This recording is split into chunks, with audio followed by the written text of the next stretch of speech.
오늘 말씀은 출애굽기 12장 1절부터 28절까지입니다. 출애굽기 12장 1절부터 28절까지 6월절 제정, 6월절을 제정하는 그러한 장인데, 드디어 6월절을 이렇게 만들어서 이렇게 구원의 그 원리를 이렇게 어린 양을 잡고 6월절을 보내면서 이렇게 그 원리를 설명해주고 체험하는 그러한 그 사건이라고 말할 수 있죠. 6월절이라고 그러면. 그래서 하나님께서 마지막 애굽의 10번째 재앙을 내릴 텐데, 이 재앙을 내릴 때에 이 재앙을 피할 수 있는 방법, 그러니까 죽음의 재앙을 피할 수 있는 방법이죠. 장자의 죽음의 재앙이니까 그러니까 다 죽는다는 얘기인데, 다 죽는데 거기서 생명을 얻고 피할 수 있는 길을 알려주고, 그것을 이제 영원한 규례로 삼아서 절기로 삼아가지고 계속 대대로 하나님께 예배하고 그 절기를 지키게끔 하는 그러한 절기인데, 6월절을 제정해가지고 그 6월절을 계속 지켜서 또 제사법을 통해 가지고 계속 학습하는 것은 우리가 제사함을 받고 용서함을 받고 영생을 얻고 생명을 얻는 길이 이런 방법으로 이런 길로 생명을 얻게 되는구나 라는 그런 학습을 이렇게 이제 시작하고 계속 반복해서 이제 학습하는 거예요. 그거는 결국은 예수 그리스도께서 오셔가지고 그 희생의 피를 흘려주시고 그 피로 우리가 영원한 구원을 얻게 된다는 것을 계속 상징적으로 예표가 되죠.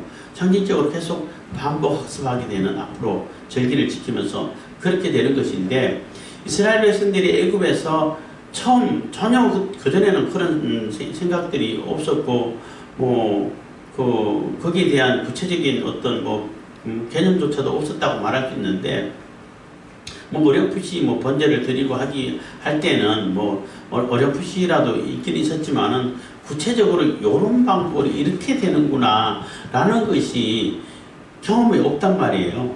그래서 그러한 경험을 하고 이게 피가 발려져 있고 발려져 있는 그 집 안에 있는 자가 생명을 얻는구나 라는 것을 생생하게 이렇게 경험하게 되는 그러한 절기가 6월절이 되는 것입니다. 그래서 6월절 처음 이제 시작되기 전에 어떻게 하라는 방법을 다 가르쳐 주고, 그리고 그대로 하나님께서 하라고 한 대로가 중요한 거예요. 하락한 대로 가면 됩니다 하는 그런 재밌는 말이 있었는데, 하라고 한 대로 하는 것이 중요한 거예요. 하라고 한 대로 하지 않고 이거는 이렇게 해야 돼, 내 생각을 집어넣고 내 이념을 집어넣고 내 사상을 집어넣어가지고 이렇게 해야 돼, 이렇게 바꾸는 게 좋겠어, 이렇게 되면 왜곡되게 되고 오히려 그것은 하나님의 진노를 사게 되는 일이 되는 거예요. 하나님께서 하라고 하신 대로 해야 돼. 그게 하나님께서 이 구원의, 이 인류를 구원하시는 구원의 계획이 되는 것입니다. 출애굽기 12장 1절, 여호와께서 애굽 땅에서 모세와 아론에게 일러 가라사대 2절, 이달로 너희에게 달의 시작 곧 해의 첫 달이 되게 하고. 그래서 이제 6월절이 이제 시행될 텐데, 시행되는 6월절이 시행됐던 그 달이 이제 너희들의 첫 해야. 그러니까 과거 애굽에 있었던 것을 다 잊어버리고 새로 시작한다는 거예요. 우리 영적으로 얘기한다면 거듭나는 얘기가 된다고 볼 수 있는 거죠. 완전히 과거는 다 죽고 과거는 다 이제는 흘려보내버리고 새롭게 시작되는 그러한 새로운 시작이 되는 날로 삼으라는 거예요. 이때가 보통 3월, 4월 이때쯤 된다고 그래요.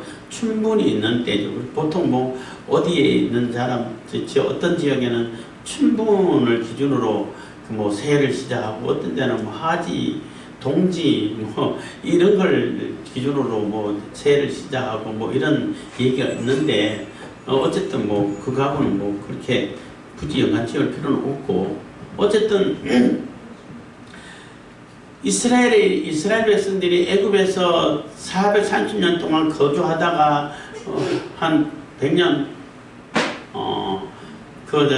100년 뭐 더 넘게 한 130년 아니면 100년 정도 종살이 하다가 애굽 땅에서 완전히 벗어나서 애굽 땅에서 벗어나가지고 새롭게 출발하는, 그러니까 하나님의 백성, 제사장 백성으로서 새롭게 시작하는 이때가 우리의 그 이스라엘의 그 해의 시작이라는 거예요. 그래서 그 해를 첫 해로 삼으라는 것입니다. 되게 하고 3절, 너희는 이스라엘 회중에게 고하여 이르라. 이달 열흘에 너희 메인 어린 양을 취할지니 각 가족대로 그 식구를 위하여 어린 양을 취하되. 그래서 그 달 뭐 니산을 뭐 이렇게 표현하기도 하고 아다볼 이렇게 표현하기도 했는데,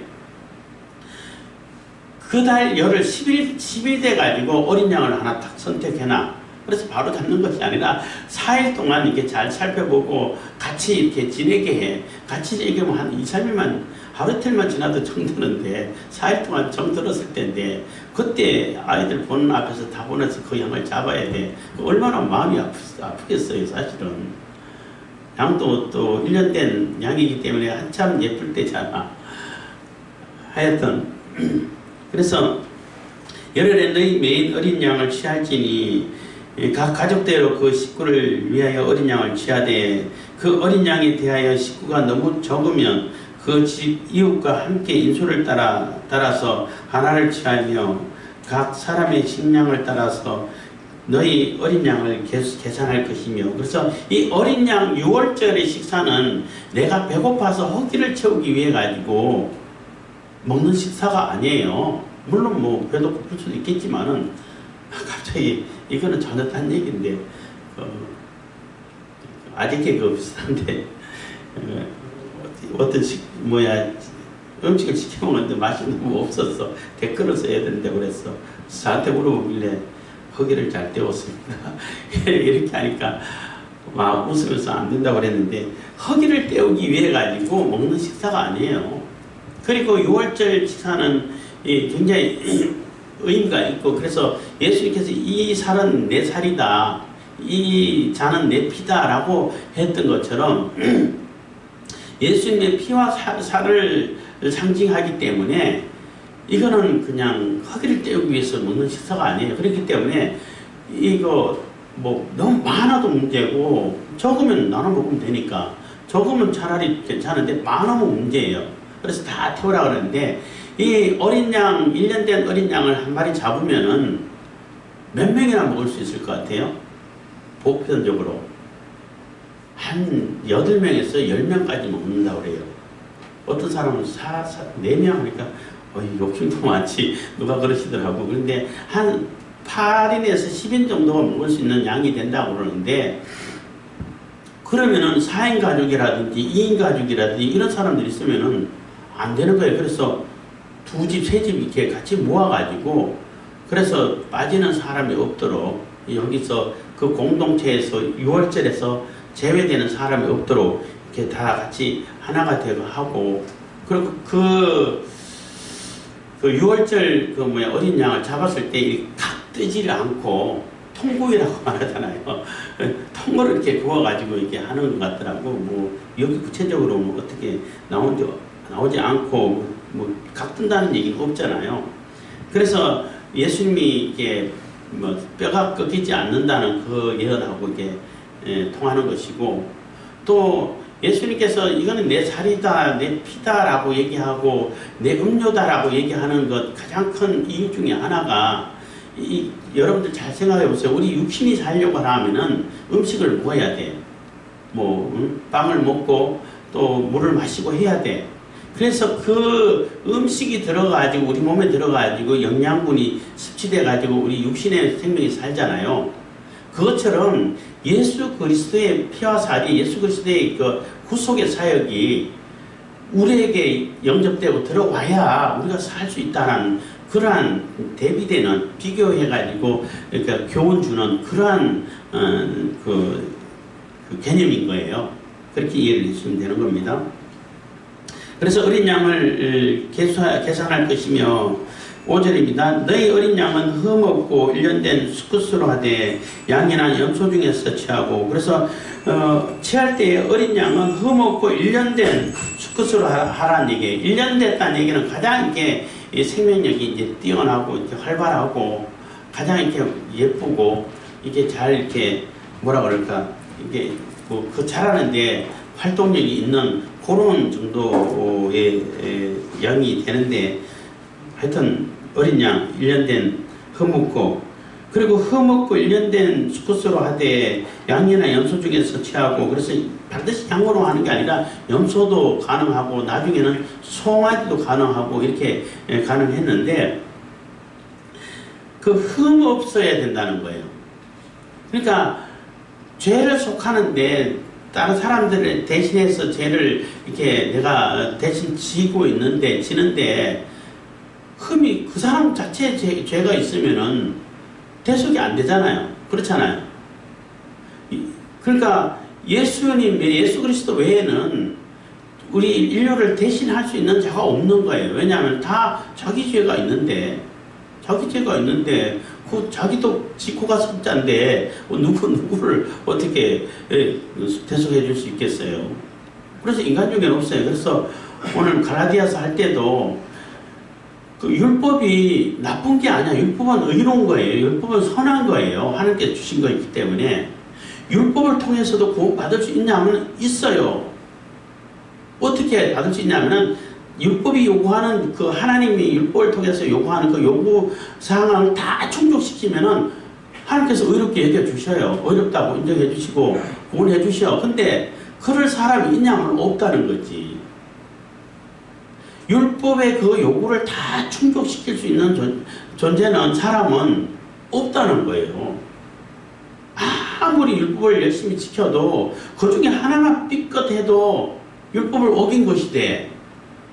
그래서 할례주의자들이 그 당시 할례주의자들은 할례만 받으면 율법 다 지킨 거야. 할례만 받고 하나도 안 지켜. 율법의 도덕법도 안 지켜.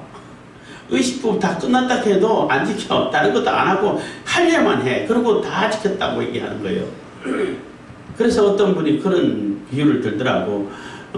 살인한 자가 살인해놓고 자기는 도둑질 안 했으니까 나 죄 없어, 깨끗해, 나 의인이야 하는 거하고 똑같다는 얘기를 비유로 드는데 약간 웃기도 했습니다만은 그런 거예요. 율법이 요구하는 그 모든 요구를 다 지킬 수 있으면은 구원받아요. 근데 그럴 사람이 없다는 거죠. 그래서 율법을 통해 가지고 구원을 이룰 수 있으면은 굳이 예수님께서 안 오셔도 되죠. 근데 율법을 통해 가지고 구원을 이룰 수 있는 존재가 없기 때문에 예수님께서 오셨다는 거예요. 그래서 어린 양이 되셔가지고 피를 흘리시고 이렇게 대속을 대속해 주셨다는 것입니다. 그래서 흠이 없어야 된다는 거죠. 그래서 열흘 11대 양을 선택해가지고 이제 나흘 동안 지켜보면서 흠이 있나 없나 잘 살펴보는 거예요. 예수님께서 십자가에 돌아가실 때도 그 6월절 어린 양 준비되고 또 잡고 하는 그 순서대로 이렇게 그대로 이렇게 가신 것도 뭐 이거는 예수님을 이제 뭐 상징한다라고 예표하는 것이라고 말할 수 있는 것입니다. 6절입니다. 이달 14일까지 간직하였다가 해질 때에 이스라엘 회중이 그 양을 잡고, 그래서 해질 때에 하루가 이제 막 시작될 때라고 얘기하는 겁니다. 그 이스라엘은 하루가 시작되는 것은 저녁이 되고 아침이 되는 거예요. 저녁부터 시작해요. 그 하루를 질 때. 왜 그러냐면은 하나님께서 그렇게 천지 창조하실 때에 그 하루 만드셔가지고 저녁이 되고 아침이 되니 이렇게 했기 때문에 그대로 이렇게 받아들이는 겁니다.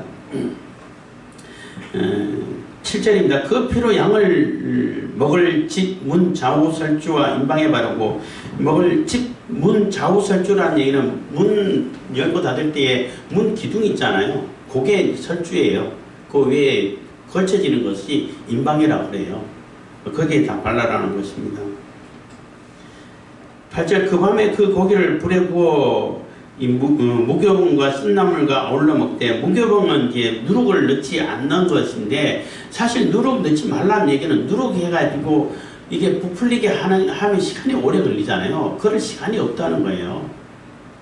여기서는 또 누룩이 이제 뭐 이렇게 죄를 상징하기도 합니다만은, 누룩이 어떤 때는 죄를 상징하기도 하고 또 긍정적으로 뭐 비유로 쓰이기도 하고 하는데, 어쨌든 간에 그 6월절 음식을 먹을 때는 바로 먹고 바로 출발해야 돼.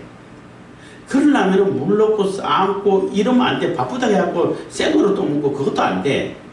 그 뭐 이방인들은 뭐 그런 뭐 습관이 있다고 하는데 그것도 안 돼. 안 되지. 구워 먹으라. 구워 먹는 거는 특별히 요리할 필요가 없잖아요. 구워서 그냥 다 구워지면 먹으면 되니까.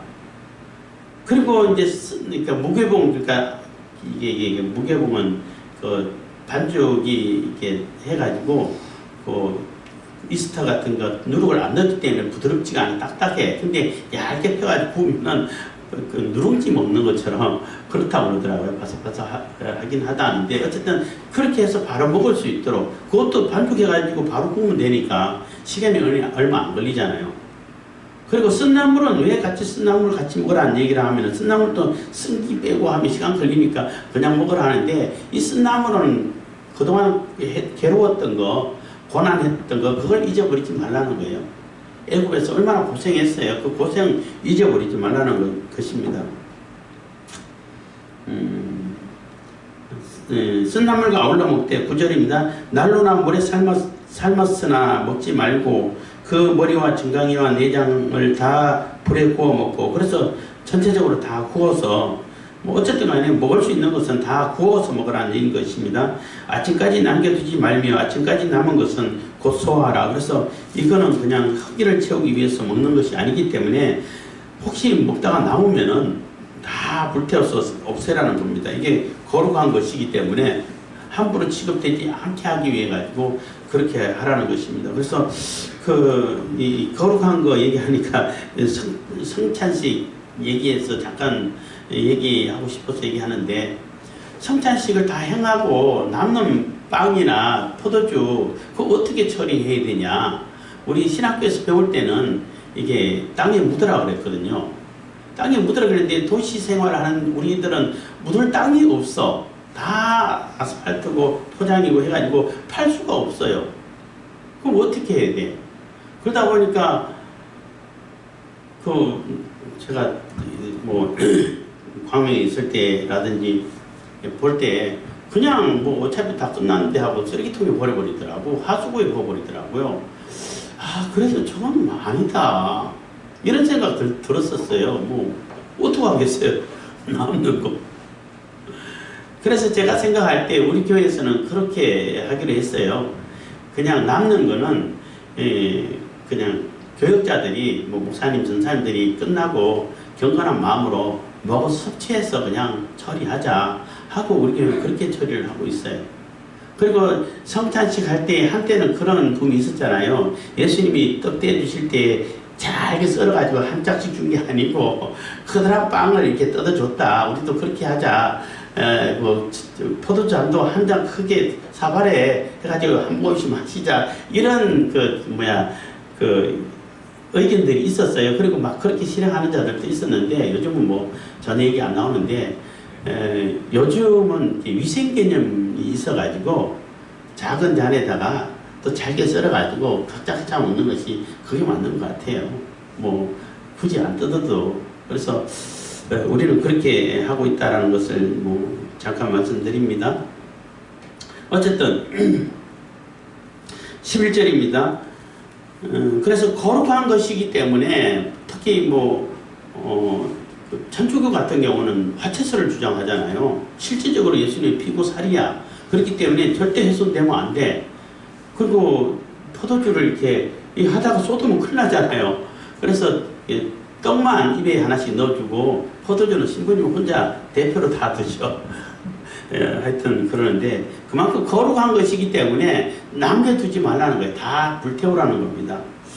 11절입니다. 너희는 그것을 이렇게 먹을지니 허리에 띠를 띠고 발에 신을 신고 손에 지팡이를 잡고 급히 먹으라. 이것이 여호와의 유월절이니라. 그래서 어떤 자세로 복장으로 먹어야 되냐 하면은 이거는 이제 군대 용어를 쓰는 게 가장 좋을 것 같아요. 5분 대기죠. 5분 대기죠 하면은 군화 신고 잔다고.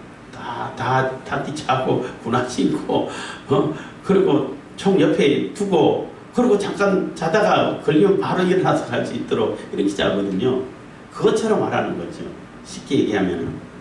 그래서 이미 딱 명령이 떨어지면 바로 출발할 수 있도록 다 갖춰가지고 먹으라는 것입니다. 12절 내가 그 밤에 애굽 땅에 두루 다니며 사람과 짐승을 물어나고 애굽 나라 가운데 처음 난 것을 다 치고 애굽의 모든 시신에게 벌을 내리리라.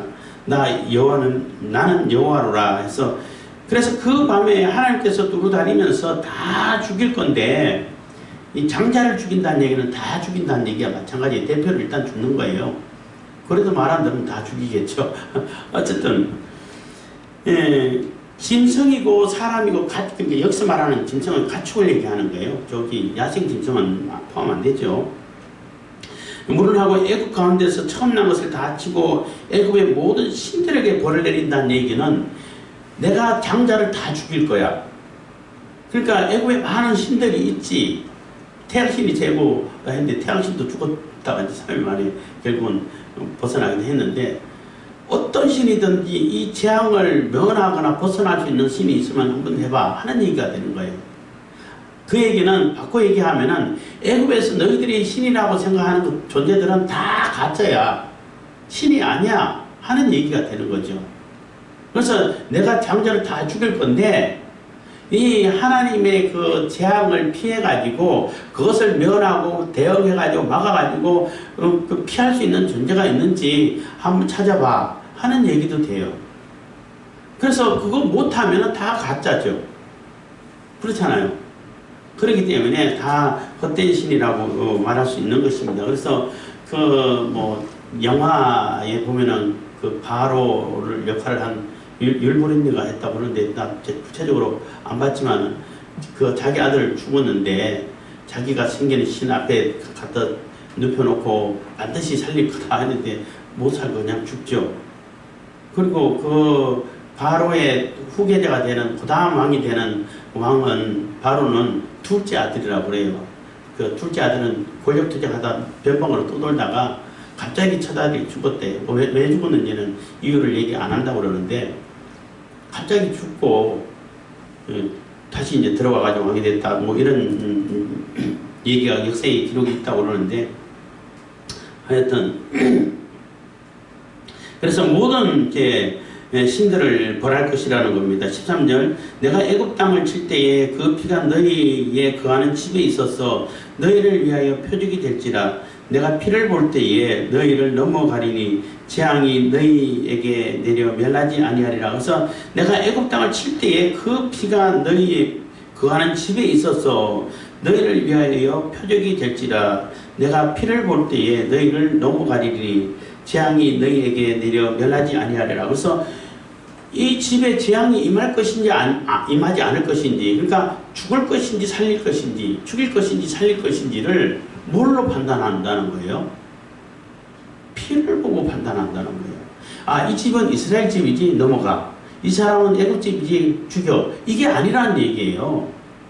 그게 아니고 이게 이스라엘 집이든 아니면 애굽 집이든 상관없이 들어가는데 피가 있어. 그러면 넘어가. 피가 없으면 이스라엘 집이라 할지라도 들어서 죽인다는 얘기예요. 그래서 내가 사냐 죽느냐는, 내가 영생을 얻고 영벌을 받느냐는 그리스도의 피가 기준이 되는 거예요. 피가 있느냐 없느냐를 두고 이게 판단하는 것이지, 피가 없으면 다 죽게 되는 거예요.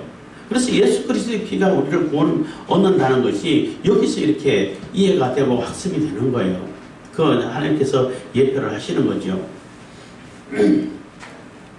그래서 그 기준은 삶과 죽음의 그 기준은 피라는 것을 꼭 기억하셔야 된다는 것입니다. 14절 너는 이날을 기념하여 여호와의 절기를 삼아 영원한 표례로 대대히 지킬지니라. 그래서 이날을 영원히 기념해서 지키라는 것입니다. 그래서 예수 그리스도의 피의 공로를 우리가 늘 기억하면서 뭐 부활절도 지키고 하고 있기 때문에 있는 것처럼 기념해서 절기를 지키라는 것입니다. 그래서 이스라엘이 예수님 오실 때까지 그 의식법으로 계속 반복해서 지킨 것은 예수님께서 어떻게, 그러니까 하나님께서 예수님을 통해 가지고 어떻게 구원하실 것인지를 계속 반복 학습을 하는 거예요. 그런데 예수님께서 오셔가지고 이미 구원을 다 이루셨어. 그러면은 더 이상 의식법이 필요 없는 거죠. 그렇잖아요. 상징이 필요 없는 거죠. 실체가 있으니까. 그리고 율법을 얘기할 때 자꾸 이제 율법 폐지론자가 막 있고 뭐 이런 얘기하는데, 율법이 폐지된 율법은 모든 율법이 다 폐지되는 게 아니에요. 율법은 세 가지 법이 있어. 첫째 법은 도덕법이 있어요. 도덕법은 절대 안 변해. 하나님께 주신 그 도덕법은 끝까지 가는 거예요. 바뀌지도 않고 변하지도 않고 없어지지도 않고 1.1억이라도 다 이루신다고. 그리고 재판법이 있어요. 재판법은 그 사회 그 구성이라든지 상황이라든지 그 컨셉에 따라 가지고 조절이 된다는 거예요. 예를 들어 가지고 동성연애 그 가등한 것이니 돌로 쳐 죽여라 이런 법이 있다고.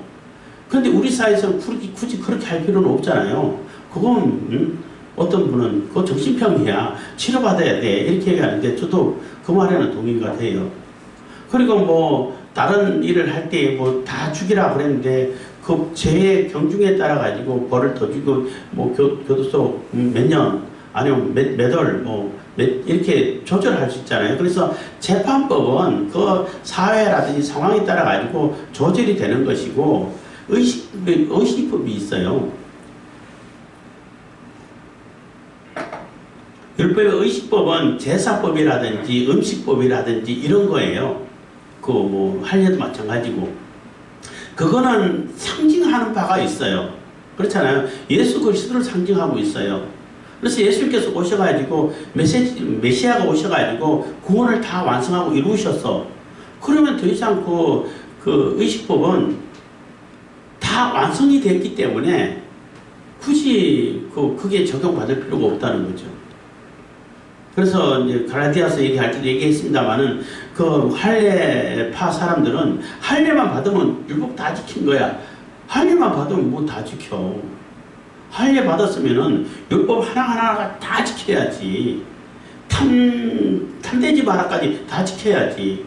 근데 탐내고 가진 악행을 다 하고 가진 음란한 짓 다 하고 사람도 죽이고 그러면서 할례 받았으니까 나 율법 다 지켰어. 그러고 있는 상황이라는 거죠.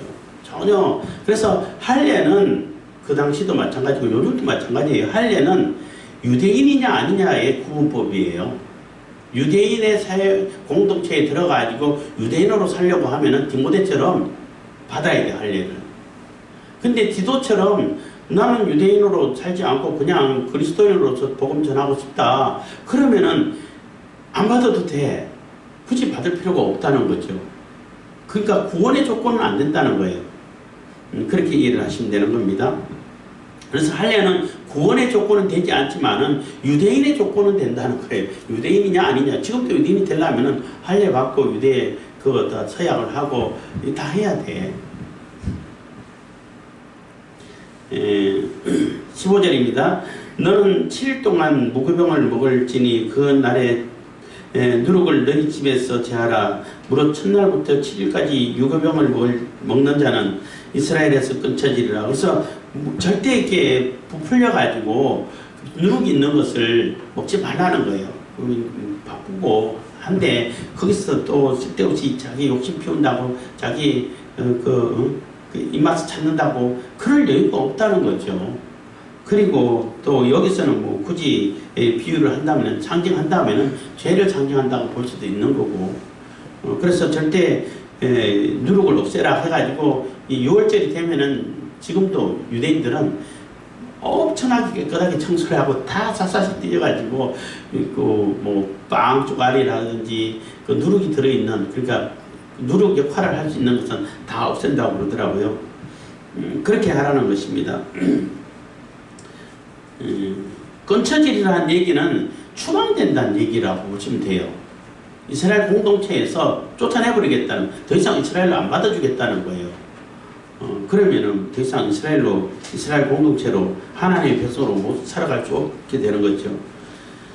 16절 너희에게 첫날에도 성회요 제7일에도 성회가 되리니 이 두 날에는 아무 일도 하지 말고 각인의 식물만 너희가 갖출 것이니라. 그래서 첫날 그때 이제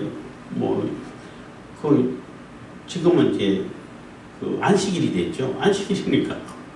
그러니까 14일부터 해가지고 그 다음에 21일까지 그 날수로는 8일이 되죠. 그 시간수로는 만 7일이 된다고 그러는데 제가 계산 안 해봤습니다만 어쨌든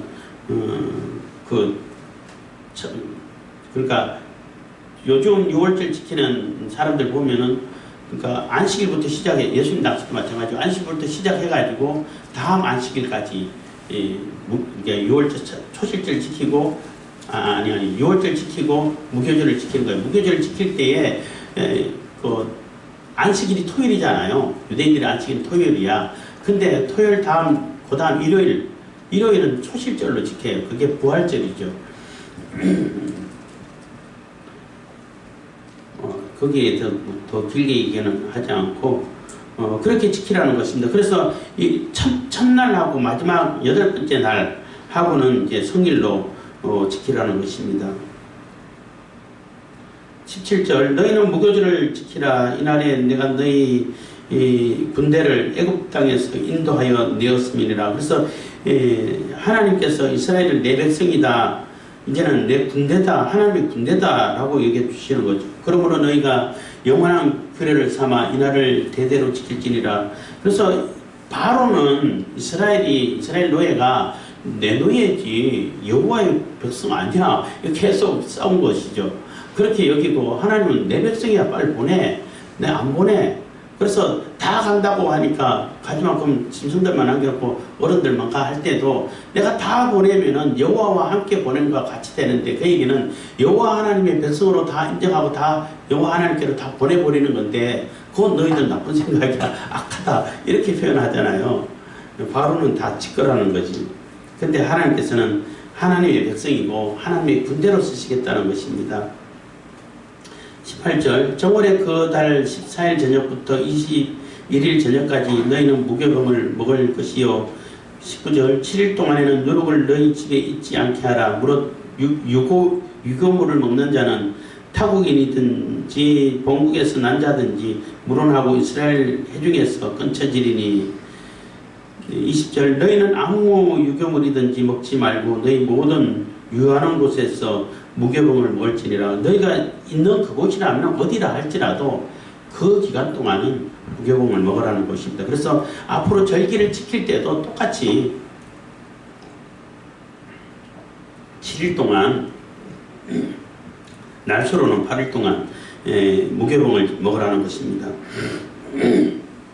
21절 모세가 이스라엘 모든 장로를 불러서 그들에게 이르되 너희는 나가서 너희 가족대로 어린 양을 택하여 6월절 양을 잡고 이제는 하나님께 다 이렇게 어떻게 하는 방법을 다 들었으니까 이제 장로를 통해 가지고 전파를 하는 거죠. 이렇게 준비하라고. 22절 너희는 우슬초 묶음을 취하여 그릇에 담은 피에 적셔서 그 피를 문 인방과 좌우 설주에 뿌리고 아침까지 한 사람도 자기 문 밖에 나가지 말라. 그래서 아침까지 한 사람도 그 집 문 밖을 나가지 말라는 거예요. 우리 집에 이게 피를 칠했다 할지라도 설주에 칠했다 할지라도 그 문 밖에 나가면 죽는다는 거예요. 그 안에 있으라는 거예요. 그 안에 있을 때에 그 집 안에 애국 사람들이 들어있다 하더라도 그냥 가요. 그러니까 이 피가 기준이 되고 피가 생과 사의 갈림길을 가르는데 그 집 안에 있냐 밖에 있느냐가 매우 중요해요. 그래서 예수 그리스도 안에 있냐 예수 그리스도 밖에 있냐가 우리의 영생이냐 영혼이냐 갈림길이 되는 거예요. 그 요한계시록에 보면은 그 성전을 이렇게 할 때 바깥 마당은 버려두라고 그러잖아요. 이방인에게 밟히도록. 그것도 마찬가지예요. 그 바깥마당, 앞마당이 아니라 성전 안에 있어야 중요한 것이고 안에 있는 것이 청량이 돼가지고 하나님 소유로 삼는 것이지 밖에는 그냥 버려둔다는 거죠. 그래서 그 피를 치라고 한 사람도 자기 문 밖에 나가지 말라는 것입니다. 나가면 죽어요.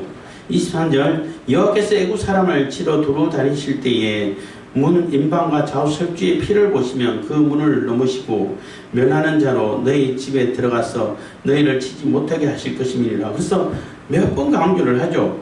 피를 본다고. 그래서 피가 있냐 없냐가 중요하다는 것입니다. 그래서 치러 두루 다닐 때에 그 피가 어린 양의 피가 있냐 없냐 그거 하나만 본다는 거예요. 다른 거 안 봐. 피가 있네 없네를 본다는 거죠. 그리고 피가 있으면 그 집을 넘어가는데 거리에 돌아다닌 사람이 있으면 죽인다는 거죠. 죽는다는 거죠. 그러니까 그 집 안에 있어야 되는 거죠. 24절 너희는 이 일을 귀로로 삼아 너희와 너희 자손이 영원히 지킬 것이니 25절 너희는 여호와께서 허락하신 대로 너희에게 주시는 땅에 이럴 때에 이 예식을 지킬 것이라. 그래서 결코 잊어버리지 말고 계속 이어서 이 절기를 지키라는 겁니다. 26절 이후에 너희 자녀가 묻기를 이 예식이 무슨 뜻이냐 하거든. 그래서 그 대가 끝나고 같이 6월절에 참여했던 그러한 사람 아이들이 끝나고 그 다음 후손이 생길 거 아니에요. 그래도 계속 지키라는 거예요. 예수님 오실 때까지 지키라는 거예요. 그 지킬 때에 그 후대 자손들은 모를 거 아니에요. 이거 무슨 절기예요? 무슨 예식을 왜 이렇게 지켜야 되는 거예요? 라고 묻거든. 묻지 않아도 미리 가르쳐야 되겠죠. 아이들에게. 계속 가르쳐서 학습을 시켜야 된다는 겁니다. 그래서 이후에 너희 자녀가 묻기를 이 예식이 무슨 뜻이냐 하거든 너희는 이르기를 이는 여호와의 유월절 제사라. 여호와께서 애굽 사람을 치실 때에 애굽에 있는 이스라엘 자손의 집을 넘으사 우리의 집을 구원하셨느니라 하라 하매 백성이 머리 숙여 경배하니라. 그래서 이제 백성이 머리 숙여 경배했던 얘기는 이제 진짜 나가는구나. 처음에 그러니까 모세와 아론을 보내가지고 구원하실 거라 하니까 좋아가지고 또 경배했잖아요. 했는데 막상 하니까 완전히 더 고역이 더 심해져. 더 그냥 그 압박이 심해. 그래서 오히려 모세, 아론을 원망하고, 오히려 하나님께서 너희들 감찰하시기를 바란다 하고, 하나님께서 그 얘기는 하나님께서 너희들 심판해 주시기를 바란다고. 왜 괜히 애국 사람들 주셔가지고, 우리를 이렇게 고생하게 만드냐. 출애굽은 고사하고 더 고생하게 만드냐 해가지고 원망 불평을 했잖아요. 그렇지만 뭐 하나님께서는 그대로 하실 일을 진행시키는 거죠. 그래서 재앙이 임하게 되고 처음에 이스라엘 백성들은 같이 재앙을 당했죠. 하다가 이제 넷째부터 세 번째까지는 당했지만 네 번째부터는 구별하는 것을 보고 하나님께서 함께 하시는구나, 도와주시는구나 이렇게 하고 그러면서부터 하나님이 어떠한 분인지를 이스라엘도 학습해가고 애국 사람들도 알아가게 되고 뭐 얘기를 했습니다만은 하나님이 이스라엘 백성들 뭐 때로 나가서 그랬겠어요? 그냥 데려가면 되잖아. 그냥 간다 그러고 잘 있어 간다 그러고 데려가시면 되잖아. 떨어오면은 애국 부사들 그냥 몰살시키면 되잖아요.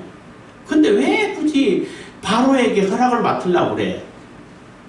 보내라 안 보낸다 보내라 안 보낸다 왜 그러겠어요? 제가 여러 번 얘기했지만은 그것도 한 설득 과정에 있는 거예요. 바로를 설득하고 있어요. 설득하는 얘기는 이때라도 설득을 당하면은 구원의 길이 있다는 거죠. 물론 처음에는 말로 설득하죠. 말로 안 되면 좀 험악하게 거칠게 나가죠. 그래도 거칠게 험하게 설득 당하면은 그때라도 설득 당하면 구원의 길이 열려지는 거예요. 출애굽했을 때 많은 잡족이 섞여 있었을 때 그때 애국 사람들이 없었을까요? 많이 있었겠죠. 여호와 하나님만 참 하나님 맞나 보다. 제일 센 하나님이야. 적어도 그 정도는 알겠죠. 그래서 따라 나갔을 거라고 보는데 그래서 하나님께서 설득하는 이유는 이 세상 권력이라도 돌아올 수 있는 기회를 열어주신다는 거예요. 아직까지는 기회가 있어. 그 요한계시록을 보면은 대접장이 쏟아져도 그 재앙 가운데서도 회개하고 돌아올 수 있는 자는 돌아와도 그때도 기회가 있다라고 얘기를 하고 있어요. 그렇기 때문에 그때라도 돌아오는 자가 있으면 건져주시는데 안 돌아와서 문제지. 안 돌아와서 문제죠.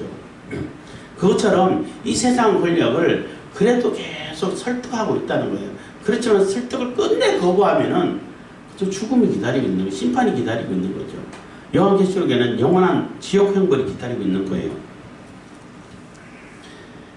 28절 이스라엘 자손이 물러가서 그대로 행하되 여호와께서 모세와 아론에게 명하신 대로 행하니라. 그래서 이스라엘 자손이 물러가서 그대로 행하되 이게 중요한 거예요. 하나님께서 하라고 하신 대로 그대로 하는 것이 중요한 것이지 여기서 자꾸 뭔가 이거는 뭔가 좀 안 맞아, 좀 바꿔야 돼, 요즘 시대의 상황에 안 맞아, 이거는 이렇게 해야 돼, 저렇게 해야 돼, 이렇게 하면은 하나님이 진노를 사게 돼요. 하나님께서 하라고 하신 대로 하는 게 중요한 거예요. 하나님께서 길을 열어주신 대로 가는 것이 그게 생명의 길이 되는 거예요. 아무리 모든 종교는 다 나름대로 구원의 길이 있어 이렇게 얘기해도 하나님은 다른 이름을 주신 적이 없다고 했는데 예수 그리스도의 어린 양, 하나님의 어린 양의 피만 기준으로 심판하신다고 했는데 죽느냐 사느냐 결정한다고 했는데 그게 자꾸 내 생각을 집어넣기 때문은 왜곡이 되고 그 왜곡이 되게 되면은 하나님의 진노를 사는 일이 되는 거죠. 오히려 칭찬받는 것이 아니라. 그래서 하라고 한 대로 하는 것이 매우 중요하다는 것입니다. 그래서 이스라엘 자손이 물러가서 그대로 행하되 여호와께서 모세와 아론에게 명하신 대로 행하니라. 그래서 그대로 행하고 이제 준비를 하고 있는 거죠. 그래서 29절부터는 다음번에 할 건데 결국은 이제 장사들이 다 죽게 되는 그러한 재앙이 임하는 것입니다. 기도하겠습니다. 사랑해 주님 감사합니다. 이 시간에도 은혜 보고 주신